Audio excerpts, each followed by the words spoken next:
Bonjour à tous, c'est Loïc Leclerc, votre analyste pour bajoninvestor.be. Alors, on va faire ensemble l'analyse des actifs face au dollar. Voilà, ça a bien bougé cette semaine. Certains de nos scénarios se confirment. Et donc, c'est bien qu'on fasse ensemble un petit récapitulatif de tout ce qui se produit sur ces actifs. Et on va faire ça au niveau hebdomadaire. Donc, toujours les mêmes choses. Les informations sur la formation. Les analyses en vidéo, c'est ici. La zone de contact, si vous voulez que je fasse une vidéo gratuite, il n'y a pas de souci. Le forum, si vous voulez venir discuter avec nous, le forum actif, soit pour la partie coaching avec tous les accès à toutes les choses, soit pour la partie non coaching avec accès à cette partie ici, avis technique, tableau coaching clôturé, suivi des actifs principaux.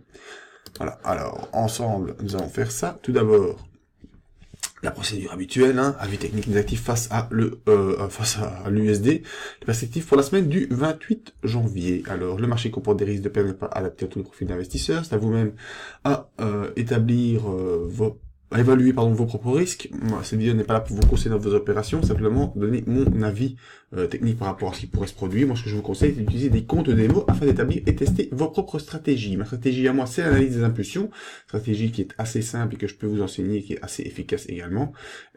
Quelques principes de base que vous pouvez retrouver sur le forum.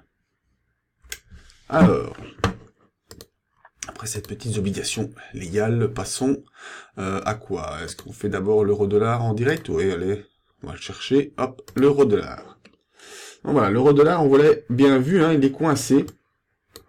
Coincé, comme on l'a déjà dit, comme on le redit, la semaine dernière c'est la même chose, cette semaine-ci c'est encore la même chose, coincé entre 1,1468 et 1,1244. Voilà. On latéralise ici depuis un bon moment, on est coincé sur la M20 et on voit qu'on est dans une zone de, on va dire, de congestion entre la M20 et la M7, où on est un peu au-dessus de la M20, un peu en dessous de la M7, on repasse au-dessus de la M20, donc tout ça est en congestion. Malgré tout, on a des points d'attaque qui sont de moins en moins bas, hein, en tout cas en moyenne, donc vraiment une zone qui est travaillée ici. On va essayer de tirer ça un peu plus au clair au niveau journalier. Vous voyez, on était revenu sur un support. Voilà, et on réaccélère assez fort vendredi en direction des 1,1468. Donc on pourrait dire qu'on est ici, si on exclut ces trois séances là, dans un genre de triangle haussier, avec des points bas de moins en moins bas, même si ici, ouais, c'est un peu moins bas en clôture que là.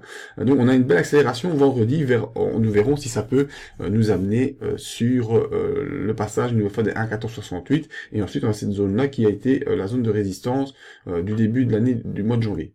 Voilà. Donc, nouvelle accélération sur l'euro-dollar. Quelles sont les conséquences sur nos matières premières? Tout d'abord, le pétrole. Alors, le pétrole, on a une stratégie ici d'épaule, tête, épaule, qui pourrait nous donner un objectif à 73,83, mais on a une zone de résistance à 71,16. Donc l'objectif est de rejoindre là-bas. Alors pour ceux qui ont pris, parce que certains d'entre vous l'ont fait, soit des ETF, soit des turbos, moi j'ai mis une zone de stop ici, aux alentours des 58. Pourquoi? C'est en dessous de la dernière consolidation. C'est toujours comme ça que je travaille mes stops, en dessous de la dernière consolidation. Donc je vais attendre d'avoir une accélération et une confirmation du passage à 62 pour pouvoir déplacer mon stop jusqu'ici en dessous. C'est toujours comme ça que moi je travaille, mais bon, chacun est libre de faire ce qu'il veut. Donc pour l'instant, le pétrole coince un peu sous les 62,44. On est bien sûr ici sur le pétrole Brent, et tant qu'on n'aura pas franchi cette zone ici de manière d'une belle accélération, eh bien, on ne pourra pas espérer aller chercher plus loin. Au niveau hebdomadaire, la semaine, à mon avis, est assez neutre. Voilà. On est bel et bien au-dessus de la M7, on voit qu'on réaccélère, l'objectif est d'essayer d'aller rejoindre la M20, qui est pour l'instant sur les 68,40. Est-ce que ça correspond à quelque chose au niveau journalier? Les 68,40, pas grand chose dans le graphique journalier, mais bon, au niveau hebdomadaire, on sait bien que c'est aussi important, les moyennes mobiles. Donc ici, on est également en dessous de la M7, mais au-dessus de la M20, donc tout comme sur l'euro-dollar coincé entre deux moyennes mobiles, on attend de voir si on peut avoir une accélération au-dessus de la M7, ou alors malheureusement, une décélération sous la M20, quel cas, mon stop sur mon ETF ou sur mon turbo, il devra être activé, et avec une possibilité de retour vers les 50 $. Pour l'instant, on n'en est pas là, on est toujours dans cette zone ici de congestion, qui pourrait nous donner une libération de potentiel haussier, d'autant que les indicateurs sont également en train de pousser à la hausse. Donc voilà, sur le pétrole Brent, perspective plutôt positive pour l'instant. Alors, voyons d'abord notre or en dollars. Ben là, c'est assez clair. L'or en dollars, il a très très fortement accéléré vendredi. Voilà, on a dépassé tous les nouveaux plus hauts qu'on avait fait ici. Et on a un objectif ici qui est très clairement à 1354, qui est un objectif hebdomadaire important. Voilà, parce qu'il correspond au plus haut du mois de janvier. Donc si on arrive à dépasser ces plus hauts du mois de janvier, eh bien on pourra essayer de viser les 50% de retracement de la baisse qu'il y a eu depuis 2011, je pense, et les 1444 $ seront à viser sur l'or. Mais pour l'instant on n'y est pas. Premier objectif, c'est rejoindre les 1350, avec, vous voyez, moi, ce que j'estime peut-être un reflux avant de connaître une nouvelle accélération.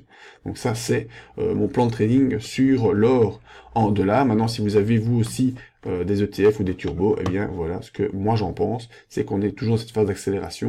Au niveau des indicateurs, on est toujours bon pour pouvoir pousser à la hausse encore un petit peu, et donc il y a toujours du potentiel aussi sur l'or en dollars. Alors, faisons un petit tour, même si c'est la perspective des actifs face au dollar, faisons un petit tour sur l'or en euros, parce que nous on a un plan de trading également sur l'or en euros qui est en cours déjà depuis un bon moment. Alors voilà le plan de trading qu'on retrouve sur le forum. On avait vu une grosse accélération ici au mois d'octobre, on avait désigné qu'il y aurait un reflux sur la zone de support des 1060 après une accélération dans une zone qui était comprise entre 1117 et 1126. Ça, on l'a eu jusqu'à la fin décembre, et puis après on a décéléré. Voilà, dans cette zone de support. Et maintenant, on réaccélère une nouvelle fois avec, ici, vendredi également, cette forte accélération, ce qui fait que moi, je vais pouvoir remonter mon stop encore un peu plus pour respecter mon plan de trading. Et mon deuxième objectif, il est là à 1212 $. Donc là, ici, qu'est-ce que je fais? Je peux déplacer mon segment et je viens le placer juste ici, en dessous, dans ma zone de support, en espérant que maintenant, on puisse toujours accélérer. Un petit œil sur mes indicateurs qui sont en divergence par rapport à mon graphique, donc ça c'est pas très bon. Donc c'est pour ça que j'ai bien fait de mettre mon stop un peu plus proche, parce qu'on ne sait jamais d'avoir un retournement subi. De toute façon, moi je suis en cours ici depuis la mi-octobre, donc je suis en plus que positif. Donc mon ETF, il peut continuer dans le sens qu'il veut. Moi personnellement, je serai gagnant, soit vers l'objectif, je serai super gagnant, ou soit vers le stop loss, et je serai déjà un peu gagnant parce que je suis au-dessus de mon objectif 1. Donc le but des stop loss, c'est ça, c'est de remonter au fur et à mesure. Le premier but étant de passer au-dessus de votre point d'entrée, ce qui est tout à fait le cas ici sur l'évolution de l'or en euros qui perdure déjà depuis de nombreuses semaines. Donc voilà, je vous donne rendez-vous sur le site pour voir les autres analyses des indices. Vos analyses également. Cette semaine, on m'a demandé de faire Agfa Gewart, je pense, je vais vérifier, et c'est cette vidéo-là que je vais faire. Donc si vous voulez me demander une vidéo gratuite, c'est par ici, n'hésitez pas. Sinon, vous avez vu le forum, les infos sur les formations, et toutes ces choses-là vous sont accessibles, comme les pages Facebook, les pages Twitter, enfin tous les trucs classiques que tout le monde a, quoi. Voilà, je vous fais pas un dessin, et je vous dis à tout bientôt.